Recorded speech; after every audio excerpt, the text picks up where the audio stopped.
Hi guys, வணக்கங்க. 19வது நூற்றாண்டு சீர்திருத்தத்திலேருந்து ஒரு கொஸ்டின் கொண்டு வந்திருக்குங்க. ராமகிருஷ்ண மிஷன் வந்து பார்த்தீங்கன்னா வேதாந்த கோட்பாட்டை உயர்த்தி பிடிக்கிறது அப்படின்னாங்க. இந்தியாவில் பண்டைய கலாச்சாரத்தை பாதுகாக்கிறது, மனிதன் உள்ளார்ந்த மிக உயர்ந்த ஆன்மீகத்தை வளர்க்கிறது, இந்து மதத்தின் உண்மையை மட்டுமே நம்ப வேணும்னு சொல்லவே இல்லைங்க. சரிங்களா? இது ரெண்டும் ரைட்டு. பார்த்துலாம் என்னன்ட்டு டீட்டெயில்ஸாக பார்த்துலாம். இதுலேருந்து வந்தவர் தான் விவேகானந்தர், சுவாமி விவேகானந்தர். இது வந்து பார்த்தீங்கன்னா இந்த அமைப்பு எப்போ ஸ்டார்ட் பண்ணுறாங்கன்னா, நிறுவப்பட்டது வந்து பார்த்தீங்கன்னா 1897 மே மாதம் 1ஆம் தேதி வந்து எங்கன்னா பேலூர்னு சொல்லுவாங்க. பேலூர் மடம் எங்கே இருக்குன்னா வெஸ்ட் பெங்காலில் வந்து ஸ்டார்ட் பண்ணுறாங்க. இதனுடைய முக்கிய நோக்கம் அப்படின்றது முழக்கம் அப்படின்னா, ஆத்மனே முகஷத்ரா ஜகத் ஷிகாதா ஷா, அதாவது தன்னுடைய மோட்சத்திற்கும் உலக நலனுக்கானது அப்படின்றது அவருடைய கொள்கையாக இருந்தது.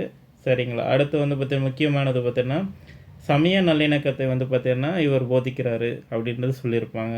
இவர் சுவாமி விவேகானந்தரை பற்றி பார்த்துடலாம். சிகாகோ மாநாடு வந்து இம்பார்ட்டனுங்க. சிகாகோ மாநாடு எப்போ நடந்தது அப்படின்னா 1893 செப்டம்பர் 11 நடந்தது. உலக சமய மாநாடு.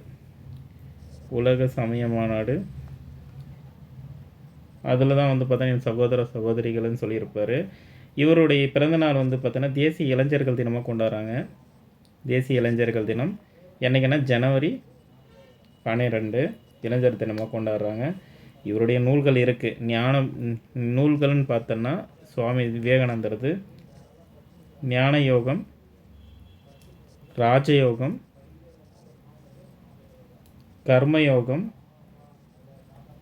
பக்தி யோகம், இதெல்லாம் வந்து இவருடைய நூல்களாக இருக்குது. சரிங்களா?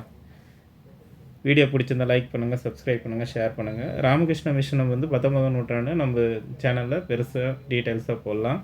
இது ப்ரீவியஸ் கொஸ்டின் சிம்பிளாக பார்க்கலாம். தேங்க்யூ. பிடிச்சிருந்தா லைக்